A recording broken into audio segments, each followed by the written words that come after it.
नमो अरिहन्ताणं नमो सिद्धाणं नमो आयर्याणं नमो उवज्रायाणं नमो लोये सवसाहुणं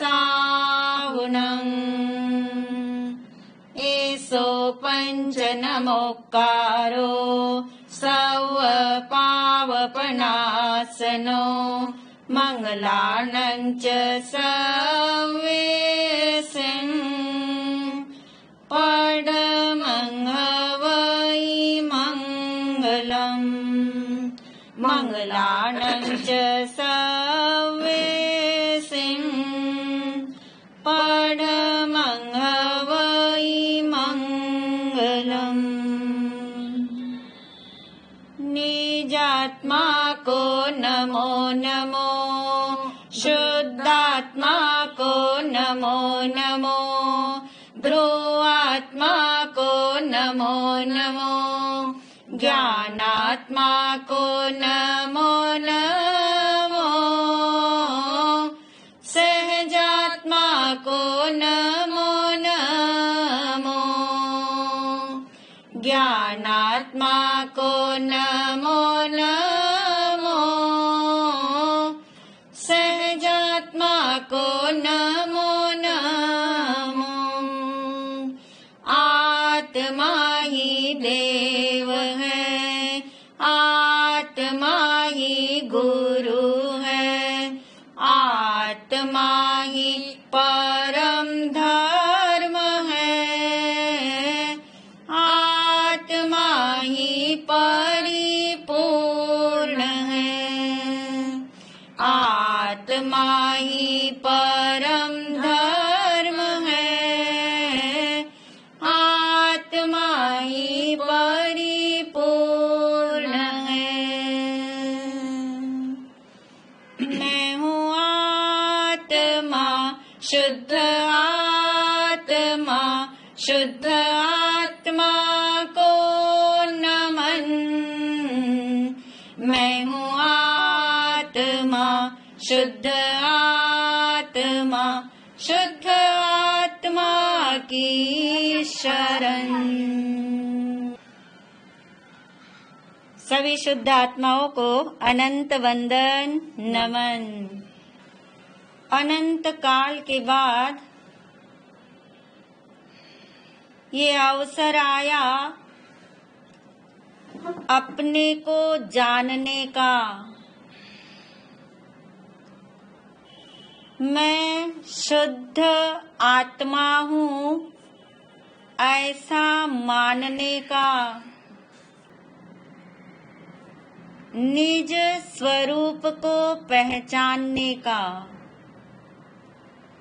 इसलिए आज तक जिस निज शुद्ध आत्मा की शरण ग्रहण नहीं की, उस शुद्ध आत्मा की निज परमात्मा की शरण ग्रहण करेंगे। शरणं शरणं शुद्धात्मा शरणं शरणं शरणं शुद्धात्मा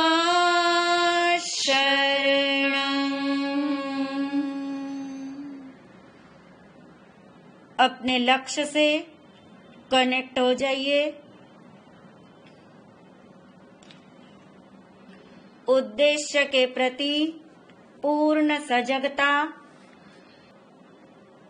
लक्ष्य को भीतर में दोहराते हुए समर्पित भाव से लक्ष्य के प्रति सजगता। मैं शुद्ध आत्मा हूँ ऐसा मुझे निर्णय करना है। मैं शुद्ध आत्मा हूँ, ऐसा मुझे निश्चय करना है। मैं शुद्ध आत्मा हूँ, ऐसा मुझे अनुभव करना है।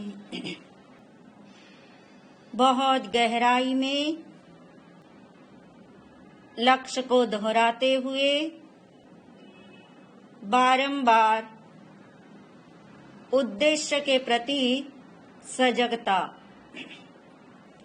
प्रसन्नता के साथ आंखें खोल सकते हैं।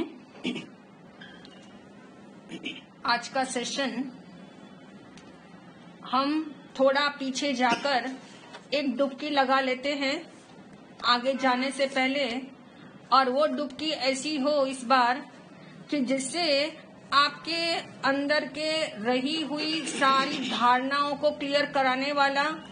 और वाकई में ये डुबकी यदि आपने इससे पहले भी अनेक बार लगाई होगी, लेकिन इस बार जो है वो और क्लैरिटी कॉन्सेप्ट की हो जाए, और उसके लिए कुछ ऐसे प्रश्न हैं जो बिल्कुल कॉन्सेप्ट की क्लैरिटी कराएंगे, है ना। तो अभी तक स्वरूप के बारे में, स्वरूप का चिंतन हुआ, स्वरूप के विषय में हमने 5 पॉइंट जाने, और उसी 5 पॉइंट के आधार पर ही आपने जो है इसमें डुबकी लगानी है प्रश्नों के अंदर। क्वेश्चन नंबर 1, पहला प्रश्न, ध्यान का ध्येय शरीर क्यों नहीं है? ध्यान का ध्येय शरीर क्यों नहीं है? क्योंकि शरीर जड़ है। हाँ, शरीर शरीर नश्वर है। और वही जिसकी प्राप्ति करनी होती है उसी का ध्येय होता है। बहुत सुंदर उत्तर है। यानी इतना ही हमें पता है कि ध्यान का ध्येय शरीर क्यों नहीं है, तो हमें अच्छे से इस बात का पता है कि ध्यान का ध्येय मेरा कौन है? शरीर है। मेरा ध्यान का ध्येय शरीर, जिसको पाना है वो ध्येय बनता है, जिसको पाना है वो मेरा ध्येय है। तो शरीर को थोड़ी पाने बैठे हुए हैं, शरीर को पाने थोड़ी बैठे हुए हैं। यानी आज तक जिसको नहीं पाया, आज तक जिसका अनुभव नहीं हुआ, आज तक अनादि काल से लेकर के आज तक जो है जिसकी महिमा के बारे में सुनने के बाद भी हमारे अंदर वो ध्येय नहीं बन सका, वो हमारा ध्येय है। यानी शरीर हमारा ध्येय नहीं, यानी जिसको पाना है वो हमारा ध्येय नहीं है। यानी जिसको पाना है वो मेरा ध्येय है, शरीर को पाना नहीं है, यानी शरीर मेरा ध्येय नहीं। और शरीर में लीन बनोगे, शरीर को ध्येय बनाओगे तो क्या रिजल्ट आएगा? क्या रिजल्ट आएगा? हाँ, अच्छा, हाँ, क्योंकि ध्यान शब्द का मीनिंग है लीनता। ध्यान का मतलब है लीनता, और जिसमें लीन बनोगे तो आप जानते हैं शरीर में लीन बनोगे तो शरीर ही मिलते रहेंगे। शरीर में लीन रहोगे तो शरीर मिलेंगे। यानी ध्यान का ध्येय शरीर क्यों नहीं है, इसकी बारंबार जो है ना एक बार क्लैरिटी हो जाए, क्योंकि बीच बीच में ऐसी शंकाएं आ सकती है, कभी कभी व्यक्ति कंफ्यूज भी हो सकता है। यानी अच्छे से इस बात को समझ लेना है कि मेरा ध्यान का ध्येय केवल मात्र मेरा निज शुद्ध आत्मा ही है, और इसके अलावा कोई मेरा ध्यान का ध्येय नहीं है। क्वेश्चन नंबर 2, श्वासों पर ध्यान टिकाकर, श्वासों पर ध्यान टिकाकर क्यों आत्मानुभूति नहीं होगी? श्वासों पर ध्यान टिकाकर क्यों आत्मानुभूति नहीं होगी? क्योंकि महाराज जी, हाँ जी, श्वास जो पुद्गल है। अच्छा, श्वास जो पुद्गल है। अच्छा, आगे शरीर के साथ खत्म हो जाएंगे तो श्वास तो शरीर के साथ खत्म हो जाएंगे, सब तो आगे चलने का। हाँ, यानी हाँ, बहुत सुंदर है। और इसके अलावा कोई उत्तर है? अनित्य बुद्धि। आत्मा की श्वास तो ज्ञान है, ज्ञान स्वरूप। जानना आत्मा का श्वास है। हाँ, जानना आत्मा का श्वास है, पर यहाँ पे जो श्वासों की बात है वो शरीर के सांस की बात है। जो जिस आते जाते श्वास पर हम ध्यान टिकाते हैं, सोचते हैं कि थोड़ी देर के लिए मन को एकाग्र किया जाए, यानी उस सांस की बात है। और क्या ऐसे आते जाते श्वास पर ध्यान टिकाकर आत्मा की अनुभूति होगी? जो प्रश्न है उसका अभिप्राय पकड़ना है हमें, और उससे हमें एक निर्णय करना है। सिर्फ प्रश्न का उत्तर देने से ही हमारा समाधान नहीं हो जाएगा। हमें ये निर्णय करना है कि यदि आज तक मेरी धारणा में ये रहा हो कि श्वास के ऊपर ध्यान लगाने से आत्मा का अनुभव होगा, तो ये धारणा पहले क्लियर करनी है, नंबर 1। नंबर 2, जो श्वास के ऊपर ध्यान लगाते हैं वो सिर्फ मन एकाग्र करने के लिए, आत्मा का अनुभव उससे नहीं होगा।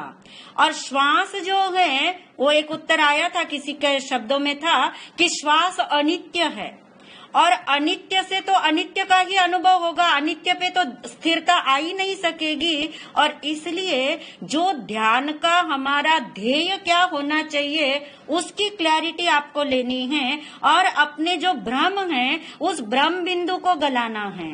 और चाहे पर है, अनित्य है, और ये श्वास जो है अवस्था तो है, परंतु ये श्वास अवस्था कर्म की अवस्था है। आयुष्य बल प्राण, श्वासोश्वास बल प्राण बोलते हैं ना जिसे, तो ये भी कर्म के उदय से ही है।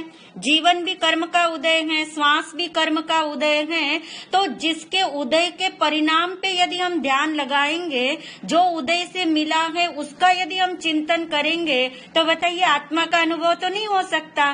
तो ये क्लैरिटी हमें लेनी। जिसका अनुभव करना हो, सिद्धांत क्या है, जिसका अनुभव करना हो उसी पे तो फोकस करना पड़ेगा, वही तो ध्यान का ध्येय बनाना पड़ेगा। और उसके लिए यदि हम चाहते कि मन एकाग्रता के लिए हम सांस पे आ रहे हैं, तो जो मन एकाग्रता की बात है वो चीज अलग है, और फिर ध्यान चीज अलग हो गई। ध्यान एकाग्रता नहीं होता, ध्यान एकत्व होता है, ध्यान लीनता होता है, ध्यान अपनापन करना होता है, ध्यान में तन्मयता होती है। एकाग्रता तो संसार में बिना सांस पे देखे भी आप बहुत जगह एकाग्र होते हो।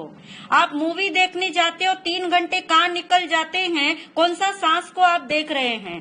बिना सांस को देखे भी मन बहुत बार एकाग्र हो जाता है। और इसलिए श्वासोश्वास जो अनित्य है, जो अस्थिर है, जो हमारे कर्म का उदय है, जिसकी उपलब्धि मुझे नहीं चाहिए, एकाग्रता मेरा ध्यान का विषय नहीं है, आत्मानुभव करना है, तो आत्मा ही ध्यान का ध्येय होगा। इसकी धारणा हमें पक्की करा रहे महाराज जी। नंबर 3, प्रतिमा या परमात्मा का ध्यान करने से आत्मदर्शन क्यों नहीं होगा? महाराज जी, पर में ही ध्यान रहेगा। पर में ध्यान रहेगा। हाँ, यानी परमात्मा को भी पर मानने में आ रहा है ना, इसका मतलब। सुनंदा जी की आवाज है ना? हाँ, बिल्कुल ठीक बात है। यानी इतनी क्लैरिटी आपको हो रही है, वो बहुत अच्छी बात है कि परमात्मा भी मेरे लिए पर है, यानी मेरी आत्मा से, निज आत्मा से वो क्या है, अलग है, अन्य है। अब इसमें यहाँ कोई भ्रम बिंदु न पाल ले। कौन सा वाला कि आप कहेंगे अरे परमात्मा का तो ध्यान लगाना चाहिए ना, बिल्कुल लगाना चाहिए, परंतु उसके अंदर क्या है, परमात्मा का ध्यान करते करते ये परमात्मा का जो स्वरूप है ऐसा ही मेरा स्वरूप है। यानी आना तो फिर से कहाँ पड़ेगा, निज आत्मा पे। अपनी तरफ आओगे तो ध्यान घटित होगा। सिर्फ परमात्मा का ध्यान तो उससे ध्यान परमात्मा का हो रहा है, निज आत्मा का नहीं हो रहा। तो परमात्मा का आप ध्यान कर सकते हैं, परंतु ये क्लैरिटी हमें होनी चाहिए कि मेरा उद्देश्य, मेरा लक्ष्य परमात्मा का ध्यान करने के पीछे किसका ध्यान करना है, निज आत्मा का। सिर्फ स्वरूप बोध लेने के लिए कि जैसे परमात्मा अपने में तल्लीन है। और महाराज जी ने दूसरा भी एक वर्ड दिया आपको, प्रतिमा, क्योंकि वो प्रतिमा, जिस प्रतिमा के लिए आप मंदिर में जाते हो, झुकते हो या उनको आलंबन बनाते हो, तो आप देखते कि वो प्रतिमा, जैसे वो प्रतिमा आपको याद दिला रही है कि परमात्मा अपने में लीन है। आप देखिए किसी भी मंदिर के अंदर जनरली लोग जाते आशीर्वाद लेने के लिए कि परमात्मा हमें क्या देंगे, आशीर्वाद देंगे, पर किसी भी मंदिर में कोई भी प्रतिमा ऐसे आशीर्वाद देते हुए दिखती है कि दोनों हाथ ऐसे दिखते हैं उनके, या एक हाथ ऐसा दिखता है आशीर्वाद देता हुआ? नहीं। आप देखिए उनके हाथ कहाँ हैं? वो हाथ ध्यान मुद्रा यानी अंतरलीनता, वो अंतरलीनता का सूचक है कि तुम अपने में जाओ, तुम अपना ध्यान करो, तुम अपने को पहचानो, यानी ये प्रतिमा हो या परमात्मा हो। फिर से करेक्ट करना अपने आप को। इसका मतलब ये नहीं कि आप प्रतिमा के दर्शन ना करो या मंदिर ना जाओ, इसका मतलब ये नहीं कि आप परमात्मा का ध्यान न करो। पॉइंट पकड़ के रखना कि चाहे मैं मंदिर जाऊं, चाहे मैं प्रतिमा के आगे झुकूं, चाहे मैं परमात्मा का ध्यान करूं, परंतु निज आत्मा का अनुभव चाहिए। तो परमात्मा का ध्यान, उनका स्वरूप चिंतन करते करते आना कहाँ है? लीन किसने होना है? अपने अंदर, चाहे वो प्रतिमा हो या परमात्मा हो, दोनों ही मेरे लिए पर है। अच्छा उत्तर था सुनंदा जी का, वन वर्ड में बिल्कुल पर है, ये समझ आना चाहिए कि मेरे अलावा अन्य सब कुछ क्या है? पर है।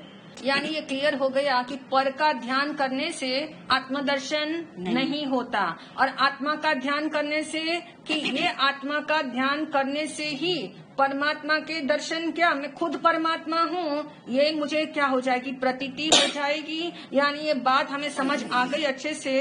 अब क्वेश्चन नंबर 4, सत्ता रूप ज्ञान। सत्ता रूप ज्ञान अवस्था में मौजूद है, तो उसका ध्यान क्यों नहीं करना? सत्ता रूप ज्ञान अवस्था में मौजूद है। मैं सुनीता बोलूं महाराज? हाँ जी बोलिए। क्योंकि अवस्था रूप ज्ञान तो एक अवस्था है, मुझे तो ध्रुव का ध्यान करना है। बहुत सुंदर। महाराज जी मैं तृप्ति बोल रही हूँ। हाँ बोलो। महाराज जी जो अवस्था रूप ज्ञान जो आपने बताया था वो वर्तमान ज्ञान है। हाँ। और जो सत्ता रूप ज्ञान त्रिकाल में हमेशा जो रहता है, हमेशा टिकट जो रहता है तीनों कालों, तो हमें सत्ता रूप ज्ञान उसका काम करना। हाँ तो कोई, हाँ जी अनिल जी। हाँ नमस्कार महाराज श्री। हाँ महाराज जी जो अवस्था रूप ज्ञान है, हाँ वो एक तो अनित्य बार बार पलट रहा है। अच्छा। हाँ दूसरा उसका ध्यान निज पर इसलिए नहीं हो सकता क्योंकि वो बाहर देख भी रहा है। अच्छा। वो पर को भी देख रहा है, इसलिए अब हमें स्वयं पर ध्यान लगाना है, इसलिए हमें अच्छा रूप का ध्यान करना है। ठीक है, आपका चिंतन, इसका भी अपन करेक्शन करेंगे। और कोई इससे अन्य उत्तर था किन्हीं का? अन्य उत्तर हो तो बोल सकते हैं। हाँ जी बोलो। हाँ बोलो। हाँ जी। महाराज यदि हम सत्ता के ज्ञान स्वरूप को ही देखते रहेंगे तो हम इस स्वरूप में कैसे आएंगे? हमें तो सिर्फ आत्मा का तो ध्यान करना है ना। तो हमें तो आत्मा में लीन, आत्मा को जानने के लिए अपने में लीन होना बहुत जरूरी है। अच्छा, इसका मतलब ये हुआ। हाँ, कुल मिला के ये प्रश्न थोड़ा समझा नहीं गया है। प्रश्न अभी जो अनिल जी ने और जो शशि जी ने उत्तर दिया, उसमें थोड़ा प्रश्न अभी समझना आपका शेष है। महाराज जी का प्रश्न है कि सत्ता रूप ज्ञान अवस्था में मौजूद है, ये तो पक्की बात है ना। सत्ता रूप ज्ञान अवस्था में मौजूद है, तो ये सत्ता रूप ज्ञान क्या है? ये त्रिकाल है। त्रिकाली कौन है? वही तो मैं हूँ, वही तो आत्मा है, वही तो टिक्के रहने वाला ज्ञान है। और अवस्था में वो मौजूद है, क्योंकि त्रिकाल बोला तो त्रिकाल में वर्तमान है ना, वर्तमान है, तो त्रिकाल यानी वर्तमान। तो सत्ता रूप ज्ञान अवस्था में मौजूद है, ये तो बात बिल्कुल राइट है। परंतु ध्यान किसका करना? अवस्था रूप ज्ञान का करना कि सत्ता रूप ज्ञान का करना? इसके अंदर और क्लैरिटी चाहिए। अभी हम यहीं पे इसको विराम देते हैं, आगे जब हम चलेंगे तब हम इसी का चिंतन करेंगे। आज हमें प्रयोग के रूप में भी इसे समझना है, अवस्था रूप ज्ञान और सत्ता रूप ज्ञान को। अभी इतना विराम देके पहले आगे का क्वेश्चन करा लेते हैं। आगे का प्रश्न है, ज्ञान की अवस्था के बारे में कोई भी 3 पॉइंट बताए। ज्ञान की अवस्था के बारे में यानी ज्ञान की पर्याय के बारे में 3 पॉइंट बताए। ठीक है, शिल्पी बताओ। हाँ महाराज साहब, जो ज्ञान की अवस्था है, जानना हाँ। निरंतर प्रवाह है। हाँ बिल्कुल। हाँ, बहुत सुंदर, बहुत सुंदर। अवस्था रूप ज्ञान का मतलब ही ये है, अवस्था का मतलब ही जो पलटता है, अवस्था का मतलब जो बदल रहा है, अवस्था का मतलब जो ज्ञान गुण का परिणमन है। अवस्था रूप ज्ञान जो है उसको समझने के लिए 3 पॉइंट होंगे। तो आपको जो आगे की बात हमें समझनी है ना, कि अवस्था और सत्ता के अंदर कैसे प्रयोग करने हैं हमें, क्योंकि सिर्फ हम जानकारी नहीं बढ़ा रहे अपनी, हम क्या कर रहे, समझ और प्रयोग, 2 पे जोर है इस सेशन में, कि जो हम सुनते हैं वो समझते हैं, उसका प्रयोग करेंगे तभी अनुभव तक पहुंचेंगे। तो अवस्था रूप ज्ञान बोलते ही क्या क्या पिक्चर आनी चाहिए आंखों के सामने, कि अवस्था का मतलब ही पर्याय, अवस्था यानी परिणमन, अवस्था यानी पलटना, अवस्था यानी निरंतर जो प्रवाह कहीं बह नहीं रहा, वहीं की वहीं निरंतर जो क्या हो रहा है, परिणमन हो रहा है, उसका नाम अवस्था है, पर्याय है, परिणमन है, ज्ञान गुण का पलटना है। ठीक है। लास्ट क्वेश्चन है, नोइंग एंड नोवर, इन दोनों में क्या अंतर है? नोइंग एंड नोवर में क्या अंतर है? हाँ जी नंदिता जी। नाम महाराज। हाँ जी। नोइंग मतलब जानना और नोअर मतलब जानने वाला। यानी कि वो नोइंग मेरा पर्याय है और नोअर में स्वयं द्रव्य। बहुत सुंदर। नोइंग और नोअर में सबको समझ आ गया। ये आपकी भाषा में है, भगवान की भाषा में पर्याय और द्रव्य है, और ज्ञान की भाषा में अवस्था रूप ज्ञान है और सत्ता रूप ज्ञान है। जो आपके अभी उत्तर हमने सुने और समझे, उसमें से हमें अब लगता है कि और क्लैरिटी हमें किसकी करनी है। ये जो परावर्तना की जाती वो इसी वजह से कि अभी जो समझ में आना चाहिए हम सबको, वो एक साथ आया कि नहीं आया, उसके लिए ये क्लैरिटी है। अभी किसी ने मैसेज भेजा कि नोइंग एंड नोवर दोनों एक ही है, हालांकि दोनों एक नहीं है और एक है भी। एक नहीं है एक अपेक्षा से, और एक है वो भी एक अपेक्षा से है, क्योंकि जो ज्ञान का परिणमन हो रहा है, वो ज्ञान का परिणमन होना जो है वो नोइंग है, होते रहना, कॉन्टिन्यूस प्रोसेस जो चल रहा है, जानना, यानी नोइंग कॉन्टिन्यूस चल रहा है, यानी कॉन्टिन्यूस चलना वो तो जो हो गया नोइंग। लेकिन नोवर जो है वो चाहे एक है अंश और एक है अंशी, एक है अंश और एक है अंशी। अंशी जो है वो मूल है, अंशी जो है वो नोवर है, और अंश जो है वो अंशी का होता है। अंशी जो है, अंशी में से ही अंश निकला हुआ है, यानी अंशी में से ही जो अंश निकला हुआ है, यानी नोवर जो है वो अंशी है। नोवर यानी त्रिकाल है, नोवर यानी जो तीनों काल में जिसकी सत्ता कायम है, जो पलट पलट के भी कायम टिक कर रहता हो, उसका नाम नोवर है। इसलिए दोनों में अंतर भी है भी और नहीं भी, यानी ये क्लैरिटी हो, अंतर है तो क्यों अंतर है और नहीं है तो किस अपेक्षा से नहीं है।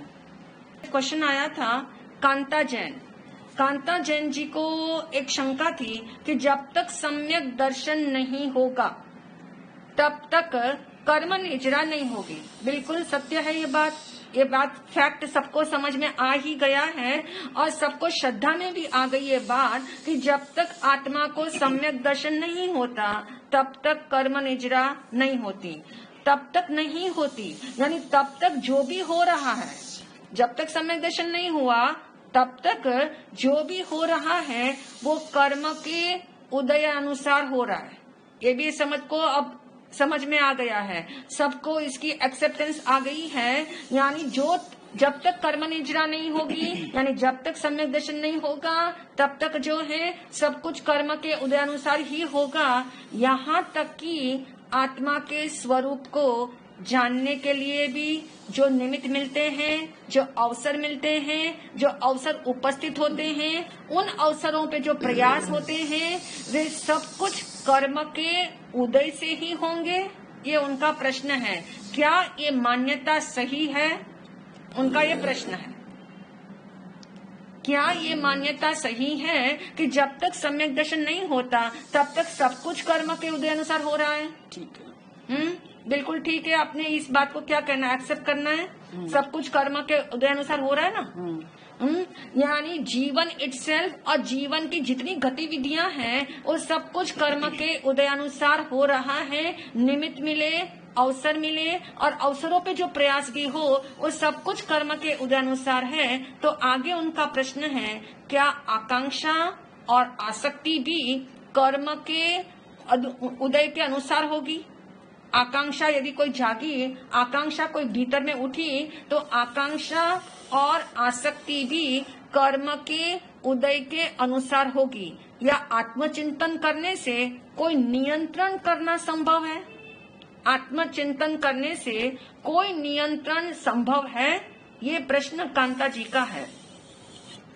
अब आधी बात तो आपको समझ में आई गई है कि कर्म के उदय से सब कुछ हो रहा है, ये मान्यता बिल्कुल सही है। अब बात रह गई आकांक्षा और आसक्ति।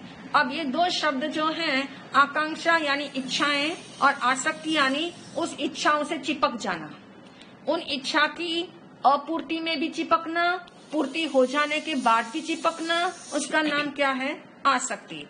अब ये आसक्ति जो है, क्या प्रश्न है, ये आसक्ति कौन से कर्म का उदय है? आकांक्षा और आसक्ति कौन से कर्म का फल है? मोहनीय। यानी कंप्लीट इतनी तक आपको अच्छे से समझ में आ गई कि मोहनीय कर्म का उदय से आकांक्षा का जन्म हुआ और आसक्ति का भाव जागा। ये सब कुछ मोहनीय कर्म का उदय है। अब आत्मचिंतन के द्वारा होता क्या है? यदि कोई आत्मचिंतन करता है, आत्मचिंतन में क्या करता है कि ये मेरा स्वरूप नहीं है, ये आसक्ति, ये आकांक्षा, ये जो रुचि मेरे अंदर जागी है विभाव की तरफ या विकार की तरफ जाने की, वो मेरा स्वरूप नहीं है। ये मेरा स्वरूप नहीं है। मेरा स्वरूप क्या है? मेरा स्वरूप क्या है? ज्ञान। मेरा स्वरूप तो ज्ञान है। यानी उस समय आत्मचिंतन करते समय ये भाव इतना पक्का हुआ, संस्कार पक्का हुआ कि मेरा स्वरूप आसक्ति आकांक्षा वाला नहीं, ये मेरे से भिन्न है और मेरा स्वरूप ज्ञान है। ऐसा आत्मचिंतन से दिशा सही हो रही है। हो क्या रहा है? दिशा सही हो रही है। यानी इतना नियंत्रण कुछ और दूसरी बातों का नहीं होता, लेकिन केवल जो है इससे दिशा सही हो गई। और ये अभ्यास, सही दिशा मिल जाए और सही दिशा पर निरंतर अभ्यास होता रहे तो सम्यक दर्शन हो सकता है। तो ऐसा समझे कि जिस समय अभी इस समय हमारे सम्यक दर्शन नहीं है, लेकिन यदि आत्मचिंतन करते रहने से ये होता है कि दिशा सही हो गई। दिशा सही हो गई यानी क्या हो गया है? सही दिशा पे प्रयाण करना, यानी अभ्यास जो है वो सही दिशा का हो रहा है। तो निश्चित है एक दिन क्या होगा? मंजिल मिलेगी, आत्मा का अनुभव होगा। यानी आत्मचिंतन करते रहना है, आत्मचिंतन करते रहना है। ये आत्मचिंतन से ये न समझा जाए कि नियंत्रण होगा या नहीं होगा, क्योंकि आत्म जागृति ही इसका समाधान है। जितनी आपकी आत्मा की जागृति बढ़ती जाएगी उतना उतना आत्मचिंतन बढ़ेगा। जितना आत्मचिंतन बढ़ेगा उतना जो है दिशा, सही दिशा में आप अग्रसर और ज्यादा तेजी से होते चले जाएंगे और एक दिन जो है सम्यक दर्शन हो सकता है। ये तो कांता जी का प्रश्न था।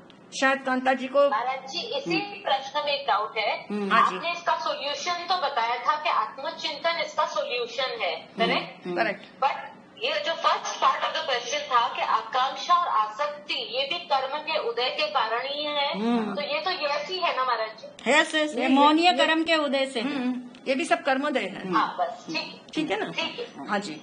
अब आगे प्रश्न है बॉस्की का। बॉस्की का प्रश्न है, बहुत सुंदर प्रश्न है। हर समय ज्ञान की पर्याय बदल रही है।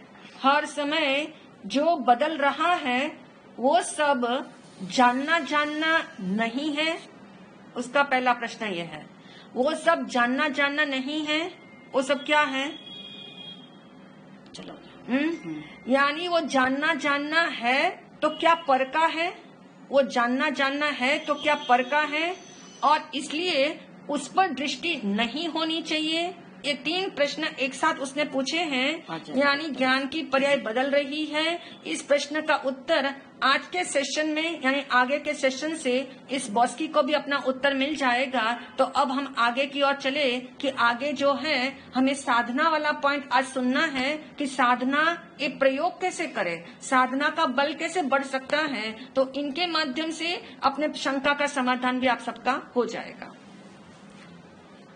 सबसे पहले इस भावधारा की तरफ आ जाए, क्योंकि जो सुनने जा रहे हैं उसके लिए थोड़ी पात्रता सबने तैयार करनी है कि जिस स्वरूप को समझे बिना, जाने बिना, जिस आत्म स्वरूप को जाने बिना आज तक अनंत दुख पाया, आज तक अनंत कर्मों को बांधा, आज तक अनंत देह को धारण किया, जिस आत्म स्वरूप को जाने बिना आज तक अनंत शुभ और अशुभ भाव हुए, उस निज शुद्ध आत्मा का स्वरूप हम सबको समझ में आए, ऐसी भावधारा के साथ सुनना, ऐसी भावधारा के साथ सुनना ताकि पक्का निर्णय तो हो जाए।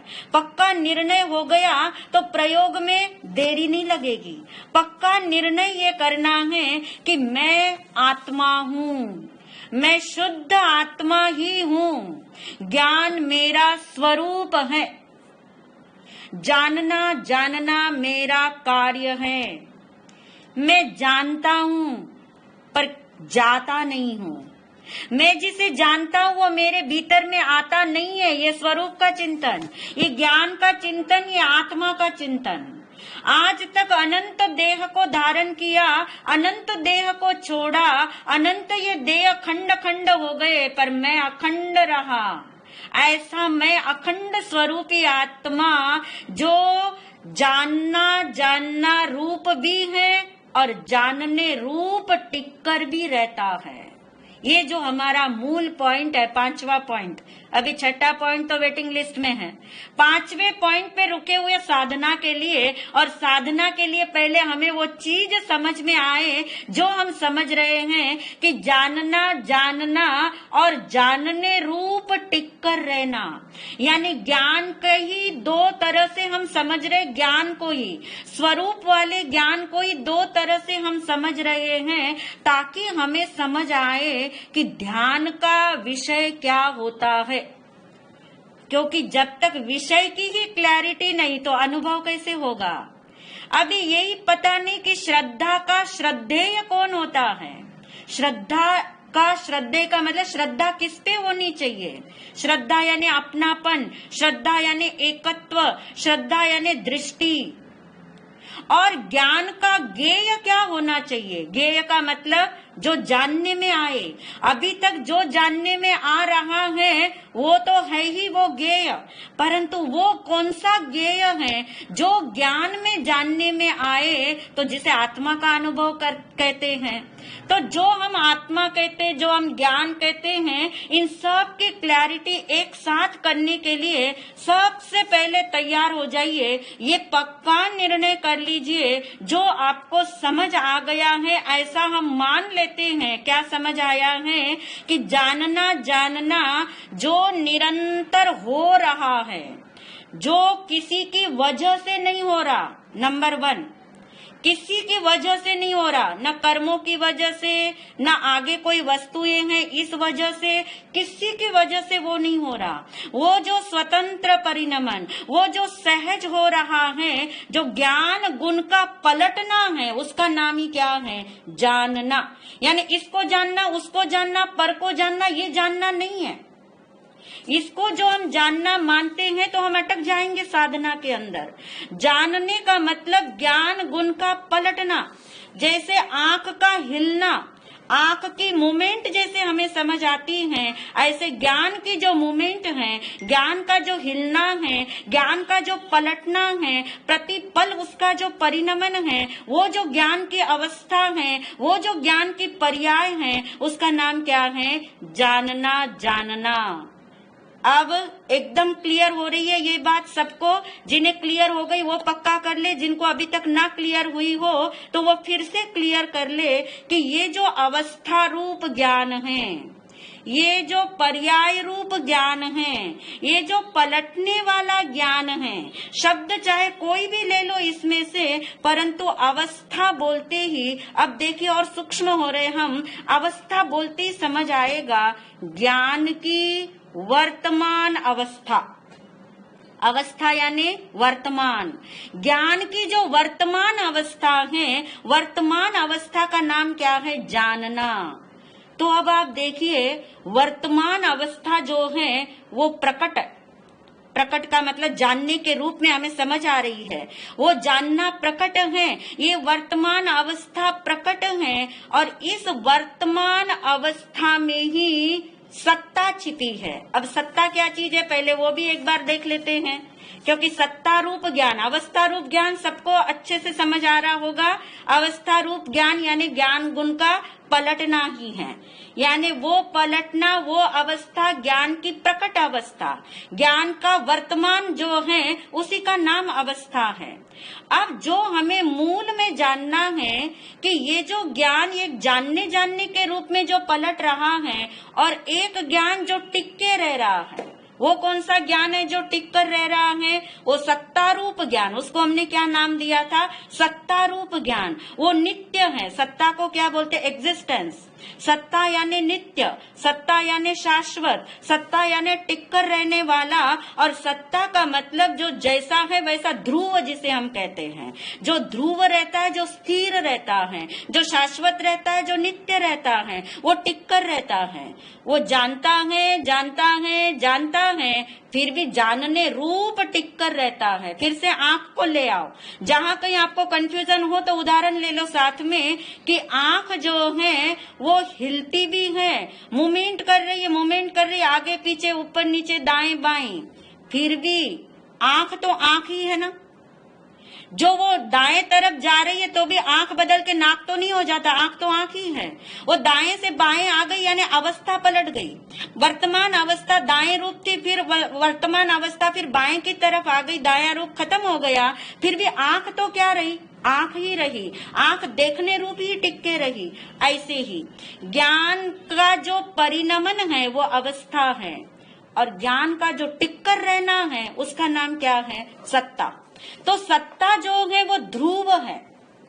अब इस सत्ता के अंदर वर्तमान होगा कि नहीं होगा? सत्ता के अंदर अवस्था है कि नहीं है? जो मोमेंट आंख की इधर हुई तो उसमें आंख है या नहीं? आंख तो है, पर उस मोमेंट जितनी वो आंख नहीं है, बस इतना ही अंतर है। उस मोमेंट जितनी वो आंख होती तो क्या होगा? फिर मोमेंट खत्म हो गई तो आंख भी खत्म हो जाएगी। समझ आ रहा है पॉइंट? यदि उस मूवमेंट तक ही आंख सीमित रहेगी तो फिर आंख भी उस मूवमेंट के साथ खत्म हो जाएगी। फिर दाएं तरफ आंख गई, फिर बाईं तरफ कैसे आ सकेगी? वो आंख रूप में टिकी हुई है, तभी वो ऊपर नीचे दाएं बाएं, क्योंकि वो स्थिर है। आंख हिलते हिलते हुए भी आंख स्थिर है। अस्थिरता में भी स्थिरता समझ आ रही है आपको? अब जैसे ये हाथ है, ये हाथ को इधर हिलाया मैंने, फिर इस हाथ को मैंने इधर हिलाया, ये मूवमेंट हुई ना। ये मूवमेंट दाएं बाएं हुई, पर ये हाथ तो हाथ ही रहा। ये हाथ बदल के पैर तो नहीं हो गया, ये हाथ तो उसके अंदर टिक के रहा। जब मैंने हाथ इधर किया तब भी ये हाथ तो हाथ ही है ना, फिर हाथ इधर किया तब भी हाथ तो इधर ही आया, तो हाथ तो टिक के रहा। हाथ टिक कर रहा, उसकी सिर्फ मूवमेंट क्या हुई है? अवस्था क्या हुई है? बदली है। यानी जैसे अवस्था रूप ज्ञान यानी प्रति समय बदलने वाला, प्रति समय जो बदलता है उसी का नाम जानना है। तभी तो कहते जानना जानना जानना हर समय हो रहा है। इसको जानना उसको जानना नहीं, बस वो जानने जानने रूप में क्या हो रहा है? पलट रहा है, पलट रहा है। अब उसके अंदर जो जानने में आ जाता है वो चीज अलग हो गई। वो ज्ञान जानने में आ रहा है या कोई चीज जानने में आ रही है। जैसे आंख ऐसे पलटी, दाएं पलटी तो उसने अलमारी देख ली, बाएं पलटी तो उसने चश्मा देख लिया मान लो। तो जो पलटी है आंख की, जो मूवमेंट हुई है, उस मूवमेंट की वजह से जो चीज दिखाई दी है वो अलग चीज, परंतु उस चीज को देखने के लिए आंख नहीं घूम रही है। आंख की तो मूवमेंट जारी है, आंख की मूवमेंट जारी है, ऐसे ही जानना जारी है। अपने आप ही उसमें जानने में चीजें आ जाती हैं, उसके जानने में यानी ज्ञान के अंदर वो चीजें झलक जाती हैं। जैसे आंख देखने रूप ही वो पलट रही हैं, तो कुछ न कुछ तो दिखाई देगा ना, कुछ न कुछ तो दिखाई देने ही वाला है। परंतु आंख का ये उद्देश्य नहीं कि मैं ये देखूं, मैं वो देखूं, मैं वो देखूं। ऐसे ही ज्ञान का पलटना जानने रूप हो रहा है, परंतु उस ज्ञान को कोई इच्छा नहीं कि मैं ये जानूं वो न जानूं, मैं ऐसा जानूं ऐसा न जानूं, मैं इतना जानूं इतना न जानूं, मैं विकार को तो न जानूं परंतु मैं शुभ भाव को जानूं। ऐसा कुछ उस जानने में इच्छा वाला विकल्प नहीं है, ऐसा कोई उसके अंदर ऐसा विकल्प नहीं। वो तो अपने में क्या हो रहा है, पलट रहा है। उस पलटने का नाम ही क्या है, जानना। तो एक हो गया ये जानना यानी अवस्था रूप ज्ञान, और उसमें जो टिके रहा है वो कौन है, सत्ता रूप ज्ञान है।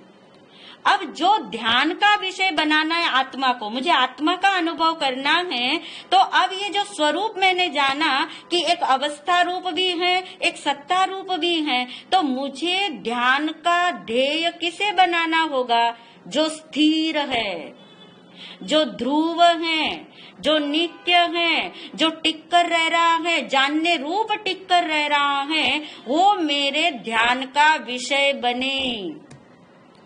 अब कहाँ चाहिए इसमें शरीर, कहाँ चाहिए इसमें मन, कुछ नहीं चाहिए आपको। आपका एकमात्र फोकस जब आपको ये जानना समझ आया और ये अवस्था है ये समझ आया, और इस अवस्था में जो टिक कर रहता है वो सत्ता है, वो स्थिरता है, ये समझ में आया, तो फिर से आप इसको इजी करने के लिए हम इसी बात को दोबारा से समझने के लिए आंख का उदाहरण फिर से ले लेते हैं, जो सबको समझ में आया है। अब मैं आपको प्रश्न पूछती हूँ जिससे मुझे समझ आएगा कि आपको क्या समझ आ रहा है। क्या आंख की मूवमेंट में, जो मूवमेंट हो रही ना, आंख की हिलना इधर उधर, आंख की बात करना, अभी ज्ञान की मत करना, क्या आंख की मूवमेंट में आंख है या नहीं है? है, ठीक है ना, है। हाँ, ये सबको समझ आ रहा है, इतना डाइजेस्ट हो रहा है, आंख के उदाहरण में इतना डाइजेस्ट हो रहा है कि आंख के मोमेंट में आंख है। वो आंख हिलते हिलते हुए भी आंख स्थिर है, क्योंकि आंख कोई लंबी छोटी चौड़ी ऐसी तो नहीं हो रही है ना, वो जैसी है आंख वैसी वो है, उसकी मूवमेंट हो रही, आंख की ही मूवमेंट है, आंख की ही मूवमेंट है। और उसके अंदर कौन है विराजित, आंख विराजित है। आंख विराजित का मतलब आंख उपस्थित है, आंख विद्यमान है। समझ आ गई आंख की बात, आंख की। अब हमने क्या समझना इधर, जो ज्ञान का परिणमन यानी जानना रूप जो ज्ञान पलट रहा है, उसमें कौन विद्यमान है, आंख क्या है, आंख यानी सत्ता स्वरूप, सत्ता स्वरूप यानी अस्तित्व। अस्तित्व का मतलब जो टिक कर रहता है, जो नित्य है, जो ध्रुव है, जो पलट कर भी नहीं पलटता। फिर से बोले हम इस लाइन को, आप एकदम अंदर में लेना इस लाइन को, जो पलट कर भी नहीं पलटता, कौन, ज्ञान। आंख हिलके इधर उधर मुड़ के भी आंख ही रहती है, उसी जगह पे रहती है, वैसी ही रहती है, उसी रूप रहती, उसी रूप यानी देखने का कार्य नहीं छोड़ती वो। ऐसे नहीं कि अब दाएं देख लिया तो अब वो बाएं नहीं देखेगी, यानी वो सत्ता रूप ज्ञान किसमें है, अवस्था में मौजूद है ना। इतना समझ आ रहा है कि आत्मा कुछ अलग से नहीं है, आत्मा का स्वरूप ज्ञान है, ज्ञान का कार्य जानना है, अवस्था रूप ज्ञान सतत पलट रहा है, और उसमें जो टिके रहा हुआ है, उसमें जो सत्ता स्वरूप रहा हुआ है, वो जो ध्रुव तत्व है, वो ध्रुव तत्व मैं हूँ, मैं यानी आत्मा हूँ। जो हम कहते मैं शुद्ध आत्मा हूँ, जानना मेरा कार्य है, आंख का कार्य घूमना इधर उधर होना है, पर जो कार्य है उसमें आंख मौजूद है, परंतु आंख उस कार्य जितनी नहीं है। बस ये भूल सुधारनी है कि जानना ये आत्मा का कार्य है, ये ज्ञान का कार्य यानी आत्मा का कार्य है। परंतु उस कार्य में जो टिका हुआ है, जो ध्रुव है, जो नित्य है, जो स्थिर है, जो जैसा है वैसा ही है, जिसमें कुछ आता नहीं, वो कहीं जाता नहीं, और इसलिए वो जो शुद्ध है, वो शुद्ध आत्मा ध्यान का विषय है। वो शुद्ध आत्मा, कौन सा शुद्ध आत्मा? जो ध्रुव आत्मा, जो नित्य आत्मा, जो ज्ञान रूप टिक के रहने वाला आत्मा। यानी सिर्फ ये जानना जानना जानना ये ध्यान का विषय नहीं है। यदि हम कहें कि मेरा तो जानना जानना हो रहा है, मैं तो ज्ञाता दृष्टा, मैं तो ज्ञाता दृष्टा, तो फिर हम वो स्थिर तत्व को नहीं पकड़ रहे। हम क्रियात्मक उस अवस्था के अंदर ही है। हमें कहाँ जाना है, फोकस कहाँ करना है, दृष्टि कहाँ करनी है? सत्ता के ऊपर। सत्ता के ऊपर, सत्ता यानी अस्तित्व, सत्ता यानी कोई अधिकार नहीं समझना, सत्ता यानी ध्रुव। ध्रुव शब्द भी पकड़ के रख सकते, आपको ज्यादा उपयोगी होगा।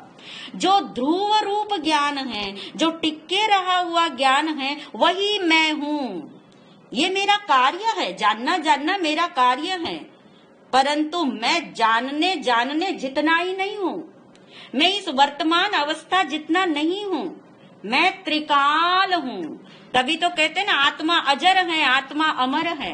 आत्मा अजर है, आत्मा अमर है, आत्मा शाश्वत है, आत्मा नित्य है, आत्मा ध्रुव है। ये जितनी बातें आप जानते हो, वो आत्मा कौन सा? जो सत्ता स्वरूप टिके रहा, जो ध्रुव है, परंतु ध्रुव होते हुए भी जो पलट रहा है, जो एक एक समय क्या हो रहा है, पलट रहा है, बदल रहा है। जानना जानना जिसके अंदर चल ही रहा है, निरंतर चल रहा है। परंतु ध्यान का विषय अब क्या होगा? जैसे आंख के रूप में ही समझ आएगा कि अब समझ आ गया आंख में कि एक मोमेंट है और एक आंख जो है वो स्थिर है।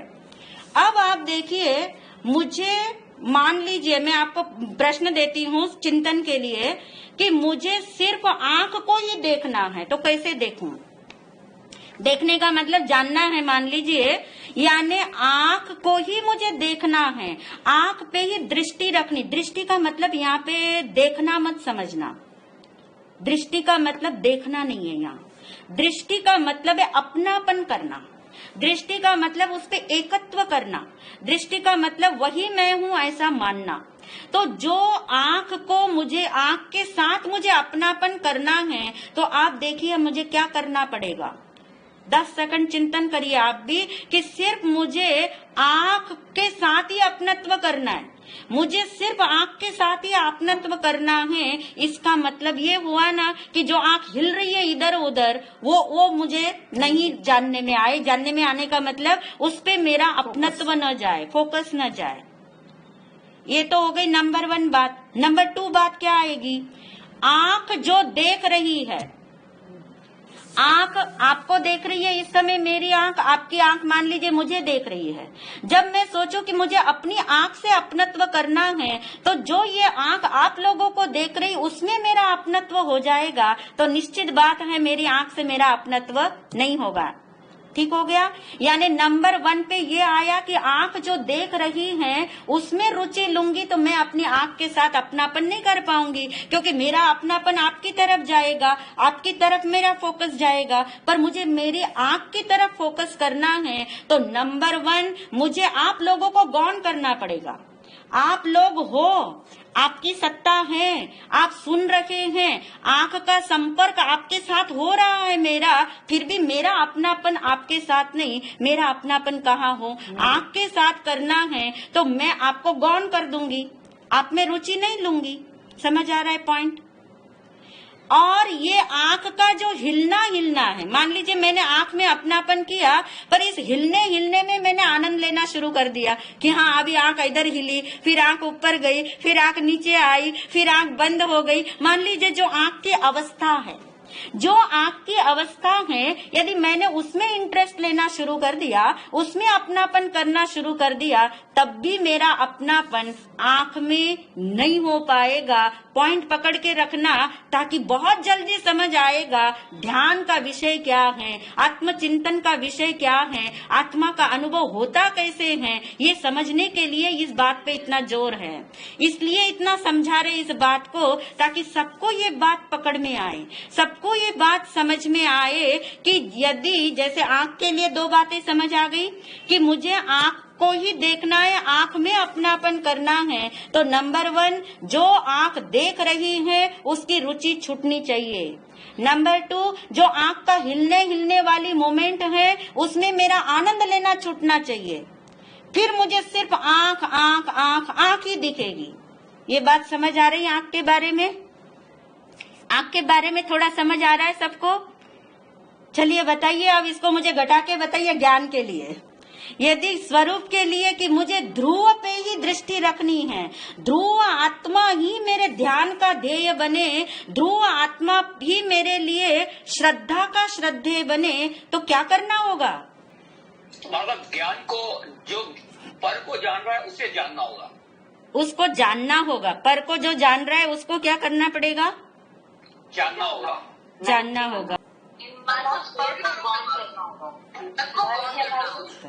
पर को गौर, यानी देखिए पहला पॉइंट, हाँ, अब जो पहला पॉइंट है कि मुझे ध्रुव आत्मा को ध्यान का विषय बनाना है ना, वही मैं हूँ, ध्रुव आत्मा मैं हूँ, एक एक पल पलटने वाला मैं नहीं। मैं तो कौन हूँ? जो सत्ता स्वरूप टिक के रहा, जो नित्य है, जो शाश्वत है, वो मैं हूँ।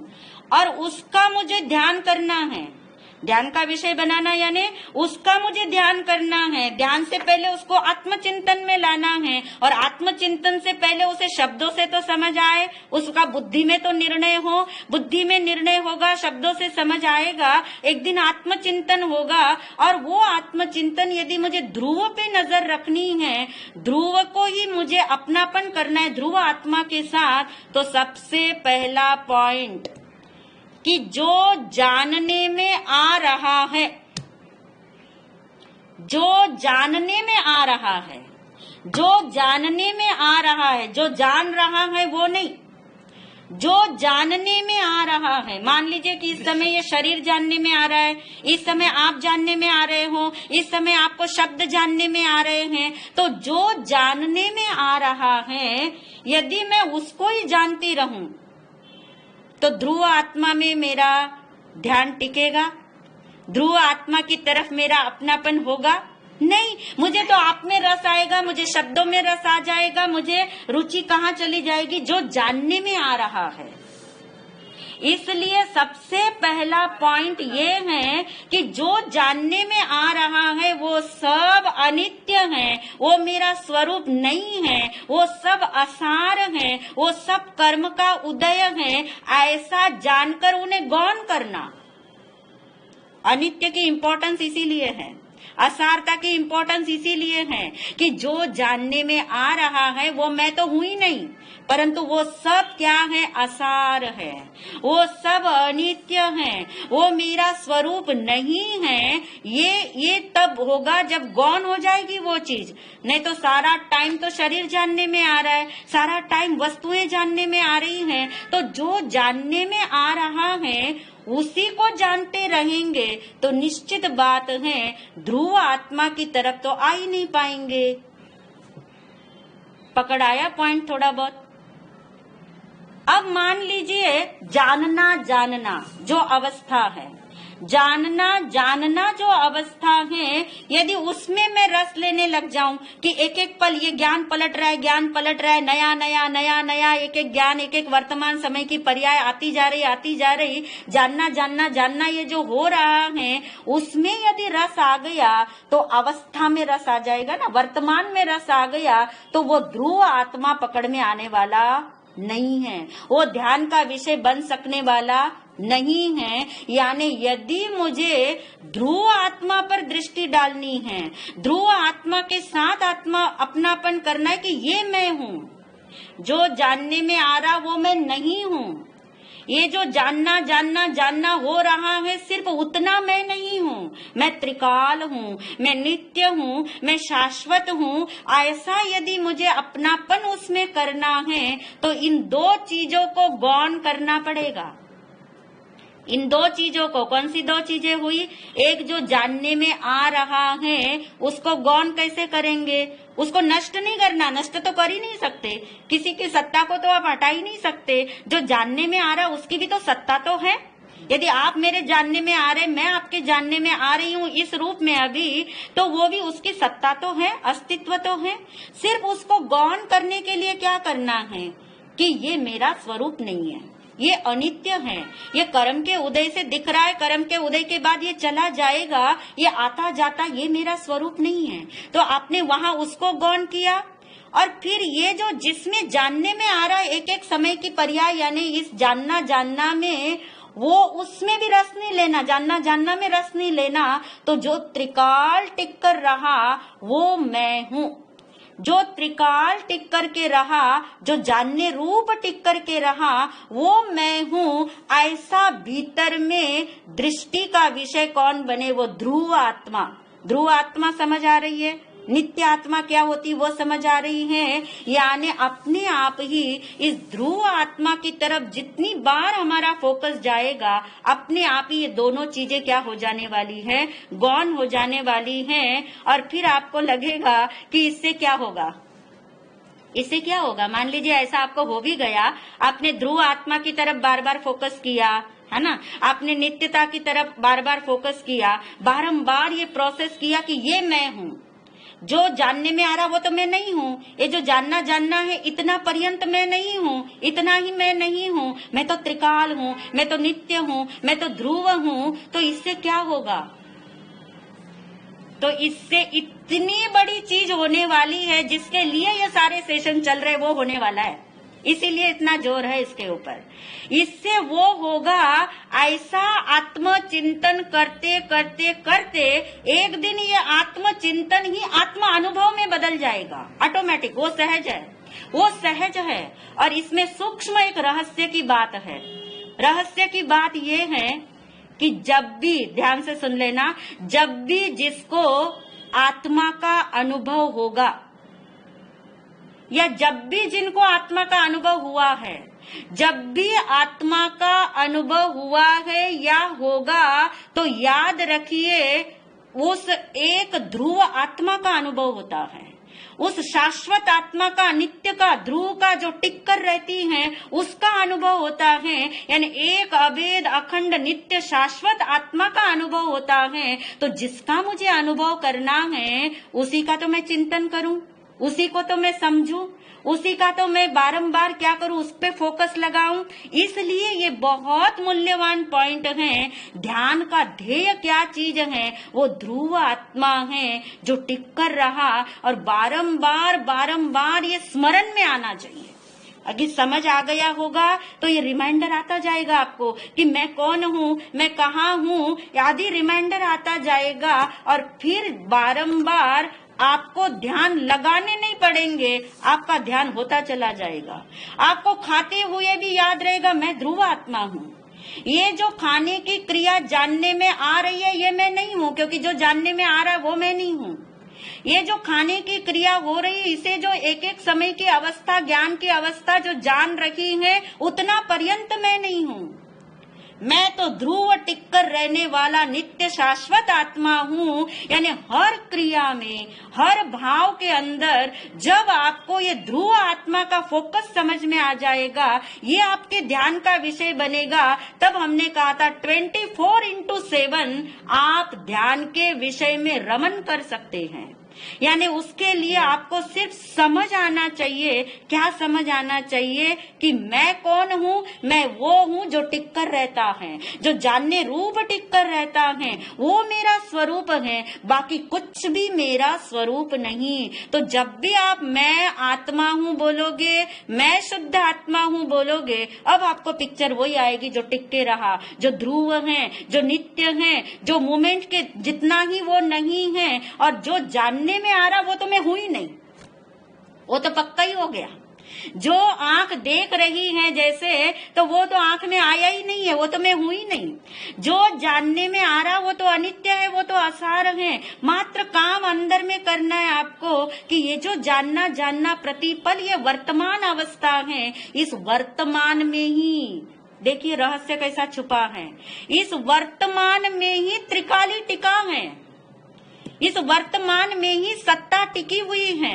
सिर्फ इतना करना है कि मैं वर्तमान पर्यंत नहीं, वर्तमान जितना नहीं हूँ, मैं त्रिकाली हूँ और मैं ध्रुव हूँ, मैं नित्य हूँ। इतना चिंतन बारंबार होगा, स्मरण बारंबार होगा, जागरण बारंबार होगा। थोड़ा इसका प्रयोग भी आप करना। कैसे करोगे प्रयोग? इसी 3 वे में। कुछ भी आपको जानने में आया, मान लीजिए अभी शब्द जानने में आ रहे, कैसे करोगे प्रयोग? शब्द जानने में आ रहे, शिल्पी? सर, जो शब्द जानने में आ रहे हैं उस शब्दों में भी अटकाव नहीं रखेंगे कि ये शब्द कौन सा था, कैसा था, क्या इस पर ना रहे।